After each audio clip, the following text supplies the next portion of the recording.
Hi, right here I have Apple's latest, maybe not greatest, MacBook, the MacBook Neo. This is the silver version with 8 gigs of RAM, 256 gigs of storage, no Touch ID. It's the absolute base model, cheapest ever brand new MacBook Apple ever has produced. And we're gonna unbox it today. I'm very excited to see how it performs, how it compares to my trusty M1 MacBook Air, which apparently the chip inside the A18 Pro benchmarks similarly to in performance. Everyone's been talking about the blush, the citrus, and the indigo. Those are very, very nice colors, especially that citrus. But I personally picked the silver because of just how clean it looks. And the silver color plus the white keyboard is very reminiscent, in my opinion, of the late 2000s, early 2010s polycarbonate white MacBooks. Enough yapping, let's get to unboxing. This mat. Oh, sheesh.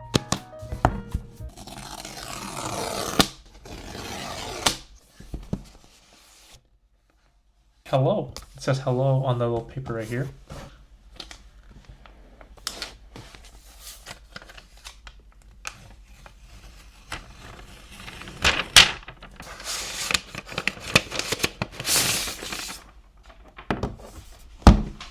The Apple logo here is very interesting actually. It's not the stainless steel Apple logo that I'm used to. It looks like it's like kind of an engraved aluminum. So there we have the speakers. It's really cool how it looks like a portless MacBook on this side because the rest of the ports are right here. Got your headphone jack, got your Type-C ports. Only one of these is USB 3.0, the other is USB 2.0. Let's take a look at the accessories. So we have a little information packet. MacBook Neo. And then we have braided Type-C to Type-C cable, as well as a tiny little power brick. I'm pretty sure this is the 20-watt power brick that they ship with the iPads. Yeah, it's 20 watts, tiny little charger. So that is what you get with the MacBook Neo. You're getting the laptop, charging brick, cable. Again, this charger is very nice and small.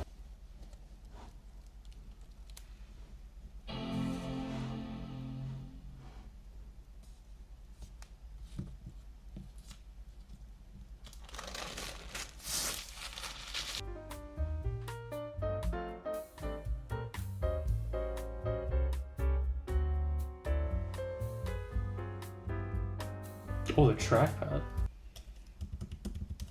The trackpad actually surprisingly feels really, really nice. I thought it'd be kind of cheap feeling, like, because it's not the normal haptic trackpad you've come to expect from the MacBook Airs and MacBook Pros, because they don't have a haptic motor in this trackpad. It's a physical clicking trackpad, but it actually feels really good. I'm a big fan of this trackpad. Let's get a good look at those white keys. That is the screen, nice and shiny. It's never gonna look like that again.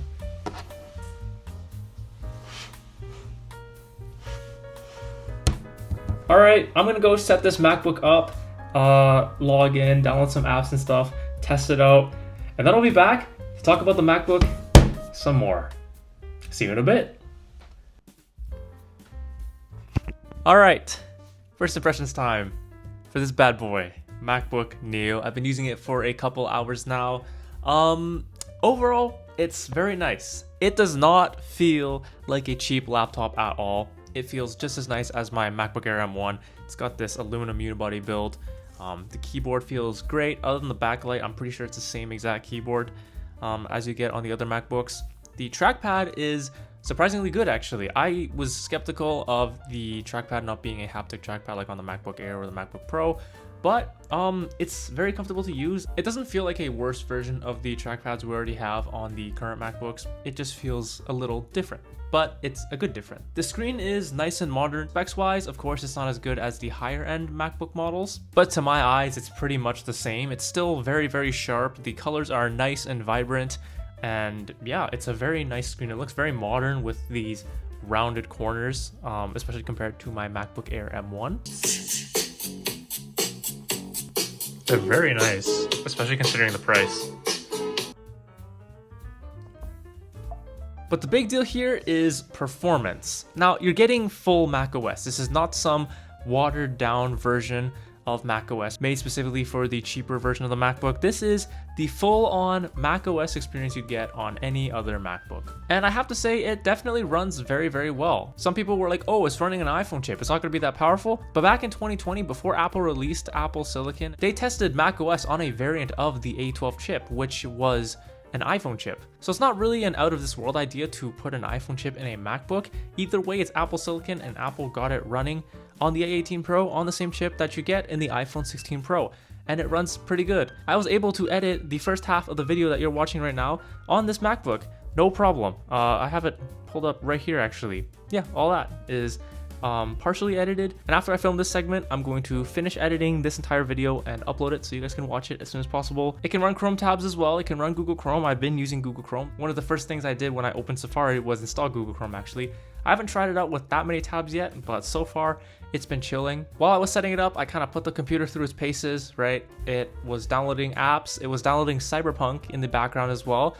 Speaking of Cyberpunk, it doesn't run too well. I'm sure I could get it looking better if I just tweak the settings and played around with the settings a little bit. At the moment, it is playable, but it doesn't look too fun to play. But that's fine. You're not expecting to run a AAA game like Cyberpunk on this little budget laptop. I just tried it for fun, and the fact that I can even run it is kind of neat. Now, I have noticed that this gets warmer faster than my M1 MacBook Air. I downloaded an app called Hot, and it checks the CPU temperature, and I've noticed it reaching temps of over 100 degrees Celsius more often than when I'm normally using my MacBook Air. Although, to be fair, that might just be because I'm downloading a bunch of stuff in the background and that's taxing for the 8 gigs of RAM. It does feel a bit warmer than when I'm normally running my MacBook Air. And it does use quite a bit of swap memory. It did use about a gig or two of swap memory when I was using it at times. No big deal, but just wanted to mention it because of the 8 gigs of RAM limitation. But yeah, overall, the performance is incredible. It's still overkill for the vast majority of people, honestly. Most people aren't creating content. Most people are just using this for web browsing, document editing, and this computer is capable of doing all that and more. Now, let's talk about battery life real quick. So it is at 15% right now at 10:23 p.m. And when I got this, it was at like 80%. Let me pull up the battery stats right now. Almost 75% of the battery was used up, and that got me around 2.5 hours of screen time. That does sound pretty bad, but keep in mind, I was running Cyberpunk at one point, I was video editing at one point, Final Cut Pro. It was also doing a bunch of downloading and a bunch of setup in the background. So we can't really take this as a very accurate battery test. In a few days, I'm going to do a day in the life battery test with the MacBook Neo. By then, it should be more stable, right? It should be done a lot of the setup and stuff it does in the background when you first get the machine. Overall, I'm very excited to use this thing. Like I mentioned, I will be testing this with a day in the life video, and I will also be comparing it to the MacBook Air M1, right? If you're considering this laptop versus a used MacBook Air M1, should you pick one over the other? And also be comparing it to an iPad with a keyboard and a pencil. Should you get an iPad with a keyboard and pencil over the MacBook Neo, or is the MacBook Neo still the better buy? But yeah, I got a lot of plans for this laptop. Silver color is really gorgeous. And yeah, that's pretty much it for this video. Thanks for watching till the end. Be awesome and stay techie. Bye. Hello, Neo. Look at that citrus color. Hi. Right here. And the color is very reminiscent of the early, and the color is very reminiscent of the 2000, and the color is very reminiscent. It doesn't feel like a worse version of the trackpad on the MacBook Air. I didn't even realize Apple had this overlay for when you're using a controller, but it's actually recognizing this as a Nintendo Pro controller.